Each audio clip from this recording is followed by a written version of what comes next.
a manqué de justesse dans sa lecture des parties? Bah, le match contre la Belgique, c'est vrai qu'il y a des changements qu'on aurait, enfin, sortir Pape Gueye, par exemple, qui est un top joueur, qui est à la CAN, qui a été formidable et qui est pour moi, vraiment un joueur, qui a immensément progressé. Bon, c'était pas, sortir les milieux de terrain sénégalais, j'ai pas l'impression que c'était l'idée du siècle, mais derrière, après, euh, en fait, c'est un peu comme l'Égypte. C'est-à-dire qu'en fait, il y a un problème de gestion des émotions en fin de match. Quand tu mènes de 2 buts comme l'Égypte ou le Sénégal, t'as pas le droit d'en prendre 3 ensuite, quoi, en fait. Donc, il y a la part du coach, mais pour le coup, il y a aussi probablement la part aussi des joueurs à ce moment-là. Donc voilà. Moi, pour moi, Papio, on peut lui, on peut lui reprocher des choses, mais je trouve que dans la séquence, c'est un peu le fusible facile. Et déjà, lui, on l'a pas mis dans les meilleures conditions puisqu'il signe son contrat pour continuer avec le Sénégal, sa prolongation euh, au moment du match contre la Norvège. Bon, il y a un moment, faut être sérieux, quoi.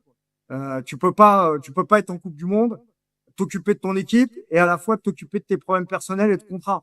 Je veux dire, il y a un moment, le haut niveau, c'est du détail. Et à ce niveau-là, le Sénégal a manqué. Justement, c'est intéressant. Quelle est l'image que le Sénégal donne? Hier, par exemple, il y a eu cette conférence de presse un peu lunaire du président de la fédération qui est allé jusqu'à dire que le médecin de l'équipe nationale, en réalité, est un gynécologue et ça a fait vraiment le tour du monde. Et comment analysez-vous tout Ouais. cela? Alors, je pense que dans la vie, c'est comme dans beaucoup de choses, il y a des choses qu'on peut dire et d'autres qu'on peut pas dire. Et quand on les, ça veut pas dire qu'on ne peut pas les régler. Mais, mais franchement, ça a donné une image. Enfin, ça a donné une terrible régression, quoi. On a l'impression qu'on était revenu ça. En fait, le football africain, il a besoin de crédit. Il en a retrouvé par la qualité de ses équipes, par le fait que le Sénégal puisse aller battre l'Angleterre en Angleterre, des choses comme ça. En fait, ça, les progrès, ils ont été clairs, clairs et tout. Et là, on retombe dans des travers qu'on n'avait plus envie d'entendre. Et le président là, de la Fédé sénégalaise ou la personne qui a parlé, bon, bah, elle cherche à se couvrir. Elle explique qu'en fait, que tout n'est pas de sa faute et elle va sur des problèmes structurels et tout. Mais ces problèmes structurels, même s'ils existent, c'est pas rendre service à l'image du Sénégal que de dire ça. Parce que qu'est-ce qu'on retient aujourd'hui? On retient pas les exploits de Sadio Mané, on retient pas Pape Gueye. Voilà, ce qui a fait le tour du monde, c'est qu'en fait, ça passe pour un cirque, quoi. Voilà, donc c'est l'image du Sénégal qui a affecté. Et je pense qu'il a manqué de discernement. Alors, je veux bien qu'on essaye de se couvrir, je veux bien qu'on essaye de se sauver, mais il y a un moment, c'est l'image de ton pays. Donc, dire ça, c'était pas obligatoire. Le régler, oui, ça, c'était obligatoire. Par contre, le dire, je pense pas que c'est ça avoir un sens des responsabilités par rapport à son pays. C'est mon avis. Peut-être que je me trompe, mais à mon avis, c'était pas utile de dire ça. En revanche, dire que voilà, trouver d'autres arguments en disant on n'a pas été au niveau de l'organisation, on n'a pas été au niveau de l'organisation. Voilà ce qu'on va mettre en place pour changer les choses. Effectivement, notre sélectionneur ne pouvait pas arriver sans contrat ou sans prolongation à la Coupe du Monde, et ça nous est imputable, et ça a probablement contribué à affaisser le niveau de la sélection. Oui, ça, c'est un dirigeant qui a le sens des responsabilités, mais maintenant, des gens qui reconnaissent leurs erreurs, bah ça, malheureusement, c'est aussi rare que le pétrole parfois dans certaines régions. Et c'est le président de la fédération lui-même hein, qui a parlé pour Ouais. être précis Ah, et moi, qui a je limogé. trouve que c'est ouais, je trouve qu'il aurait mieux fait de s'abstenir parce que ça crée des moqueries partout. Et je pense que le Sénégal et les Sénégalais, ils méritent pas ça. Et surtout, moi, ce que je vois depuis X années, c'est alors après, il y a vraiment des choses à régler et tout, mais je vois un pays qui a beaucoup progressé, qui a des académies, qui a des joueurs qui sont demandés partout, qui a une belle équipe de football, euh, que je prends plaisir à regarder. Et malheureusement, si maintenant l'image du Sénégal, c'est de dire que le médecin de la sélection, c'était un gynécologue, bah, je trouve que moi, j'ai un sentiment de grande tristesse pour les Sénégalais.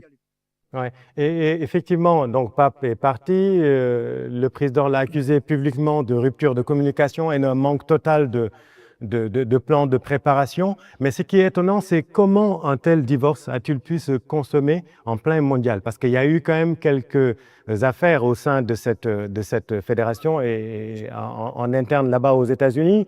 Pape Thiaw qui était sur le point de partir même avant le match contre la Norvège. C'est quand même extraordinaire tout ça. En fait, il y a un décalage absolument monstrueux entre le niveau de jeu des joueurs sénégalais et du Sénégal et ce qui se passe au niveau fédéral et structurel. En fait, il y a un décalage qui est immense, en fait. Et là, bon, chacun essaie de se sauver comme il peut, donc chacun se renvoie la faute. Mais bon, pour moi, Pape Thiaw, c'est un bouc émissaire. Moi, j'ai vu les déclarations de Diomansy Kamara, où il peut lui reprocher des choses techniquement, on peut faire le bilan. Est-ce que tu vires quelqu'un qui t'a permis quand même d'être sur le toit de l'Afrique quelques mois avant, et ensuite qui se retrouve dans une situation compliquée à gérer avec plein de paramètres, et notamment pas être sécurisé au niveau contractuel. Vous pensez que Didier Deschamps, que Tourelle, que j'en sais rien moi, Osama Hassan, que je sais pas qui, Hugo Bross, en pleine Coupe du Monde, ils sont en train de s'occuper de leur contrat? Vous pensez que c'est possible ça? Moi, pour moi, en fait, c'est absolument surréaliste et voilà. Et non, non, mais c'est pas au niveau de ce que ça doit être. Et en fait, le Sénégal, ils doivent pas se retrouver dans ce genre de situation avec des problèmes d'hôtel, avec des problèmes. En fait, c'est des problèmes d'un autre temps. Voilà. En fait, le Sénégal aujourd'hui, c'est comme quand tu es en Formule 1. Ok, t'es en Formule 1, t'as une grille. Les Sénégalais, ils peuvent espérer être parmi les 10 voitures de devant. Peut-être pas parmi les 5 premiers, mais entre 5 et 10. Sauf que les autres, ils ont des équipes techniques et ils ont des ingénieurs et ils ont des mécaniciens de très haut niveau. Et là, quand on entend ça, on a l'impression qu'on a le mécanicien du quartier qui s'occupe d'une Formule 1, quoi. Clairement, Nabil, ce que vous nous dites, c'est que le professionnalisme des équipes fédérales fait défaut par rapport à l'élite mondiale actuellement du football. Bah, tu peux pas, quand tu vois les joueurs sénégalais, ils sont dans des clubs européens de très haut niveau. Quand tu vois leur encadrement et que là, tu vois leur encadrement, je pense que c'est des patriotes, hein. Moi, je pense que c'est des patriotes et ils doivent prendre sur eux parce que c'est leur pays. Mais au fond d'eux, ils savent très bien que c'est absolument pas au niveau. Et si on parle tactique maintenant, si on parle en tout cas sur la suite de cette équipe, aujourd'hui Pape Thiaw n'est plus là. Beaucoup de nations africaines choisissent de prendre des nationaux comme sélectionneurs. Quel est votre avis sur ce débat? Est-ce que le Sénégal aujourd'hui peut s'ouvrir au monde ou bien doit choisir un entraîneur local? Bah, pour moi, en fait, la compétence, elle doit pas avoir de nationalité. C'est sûr que quand tu prends quelqu'un qui connaît déjà le football sénégalais, qui a déjà porté le maillot du Sénégal, bah, c'est souvent mieux parce que tu gagnes du temps, il maîtrise l'environnement. Maintenant, il faut des gens qui soient prêts. Voilà, tout simplement. Si t'as pas de gens prêts, bah, tu t'ouvres éventuellement à des compétences extérieures. Mais moi, par exemple, au niveau du Sénégal, bah, il y a des gens pour moi qui peuvent avoir le niveau pour reprendre cette sélection. Je pense, voilà, Omar Daf aujourd'hui qui est adjoint du côté du Congo, qui pourrait très bien être numéro 1 au Sénégal, quelqu'un qui a fait du bon travail en Europe. Un autre nom qu'il faut, je crois qu'il a un peu évoqué, mais qu'il faut aussi considérer pour moi, c'est Mbaye, qui a fait une grande carrière en Belgique, qui est aujourd'hui à la Gantoise, mais qui a été numéro 1 à plusieurs reprises dans des clubs belges et j'ai de très bons échos et de retours sur lui. Voilà, ça c'est des profils qui peuvent être intéressants pour le Sénégal. Après, on peut aussi éventuellement s'ouvrir sur des compétences extérieures. Bon, on parle de Patrick Vieira, ancien international français, qui est né à Dakar, qui a un lien avec le Sénégal. Maintenant, je pense qu'avant de choisir la bonne personne, déjà, il faut régler là ces histoires fédérales, déjà structurellement. On parle aussi de Hervé Renard. Et évidemment, oui, j'allais le citer aussi. Hervé Renard qui a aussi des partisans et on sait son affection pour le Sénégal et on sait aussi ses qualités de manager. Donc voilà, ces profils-là sont possibles. C'est aux dirigeants du football sénégalais de faire les bons choix. On a de bons joueurs depuis plusieurs années. C'est-à-dire depuis 2000, le Sénégal a clairement une bonne génération de footballeurs. Est-ce un problème de fin de cycle générationnel qu'on n'a pas osé anticiper ou un déficit d'idées tactiques face à des blocs mieux préparés, tout simplement? Je pense qu'il y a un peu de tout ça. Après, le Sénégal, c'est pas différent des autres pays, hein. Je veux dire, à un moment, il y a des joueurs qui arrivent ils arrivent en bout de course. En général, les coachs, comme ils sont avec ces joueurs-là depuis un moment, c'est difficile toujours de se séparer d'eux. Et donc, il y a un moment ou un autre, de toute façon, il se passe que ce qui s'est passé. Il y a une forme de transition qui se met en place. Mais la chance du Sénégal, c'est qu'elle a un réservoir. Elle a de la qualité, en fait. Donc, en fait, ceux qui vont partir, ils vont être remplacés. Ce qui n'est pas le cas de toutes les sélections nationales. Donc, ça, c'est plutôt positif pour le Sénégal. Maintenant, au niveau tactique, tout le monde critique Papio, mais à la CAN, on le critiquait.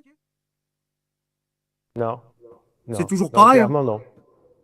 Ouais. Bon, voilà. Après, le président de la fédération, quand il dit lui-même que Pape avait du mal à sortir certains joueurs, qu'est-ce que ça dit aussi des relations entre ce qu'on appelle les cadres Il a et pas le dit, sélectionneur non, mais il a pas à dire Pape Thiaw? ça. Il a pas à dire ça. Il a pas à dire ça. Ça, c'est aux médias, aux observateurs de le dire. Lui, son rôle, c'est pas un rôle technique et tactique. Il a pas à savoir qui joue. Papcho, il est dans son périmètre, lui, il est dans son périmètre. S'il veut être entraîneur, il passe entraîneur. Et il sort les cadres. Vous comprenez ce que je veux dire? Chacun son rôle. Son rôle, lui, c'était que l'hôtel, il soit bien. Ouais. C'était que tout soit mis en condition pour que Papcho puisse bien travailler. Pas de savoir qui jouait ou pas jouer. Mais sur les Voilà, c'est cadres, mon avis. tout le monde n'a pas été au point, clairement. Et si on les cite nommément, on peut prendre Sadio Mané, Kalidou Koulibaly, qui est complètement passé à côté Oui. de sa Enfin, compète, Mané, on il peut a pas dire été ça mauvais. avec Hein, faut beaucoup de arrêter. respect. Gana Gueye. Gana Gueye également, qui avait un problème physique manifestement. Comment, dans ces cas de figure, gérer ces cadres et ces responsables, en réalité, de cette équipe qui nous ont valu Après, clairement ils sont beaucoup de pas, satisfaction. ils Mais sont est-ce pas qu'on n'a pas responsables été un ils peu sont trop pas, émotif dans la gestion de ces messieurs-là? oui, oui, oui, mais c'est l'histoire de toutes les sélections. Nous, en équipe de France, à un moment, De Sailly, c'était pareil, quoi. C'était pareil que Koulibaly, quoi. Donc, c'est des monuments. Donc, c'est comme ça, en fait. Ils arrivent à leur créer